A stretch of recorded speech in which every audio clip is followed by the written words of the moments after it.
నమస్కారం. నా పేరు ఆదిమూలం సారణీదేవి, జనసేన ఉత్తరాంధ్ర రీజనల్ కోఆర్డినేటర్ని.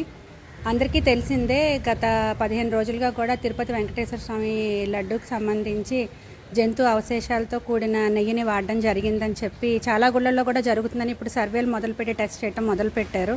సో దాని పరంగా ఇక్కడున్న మీ టీం అందరం కూడా పార్టీలకు అతీతంగా ఎప్పుడూ కూడాను దేవుడి సేవలో ఉంటూ విష్ణు సహస్రనామాలు, లలితా సహస్రనామాలు, భజనలకి వీటన్నిటికి వెళ్తూ ఉంటాము.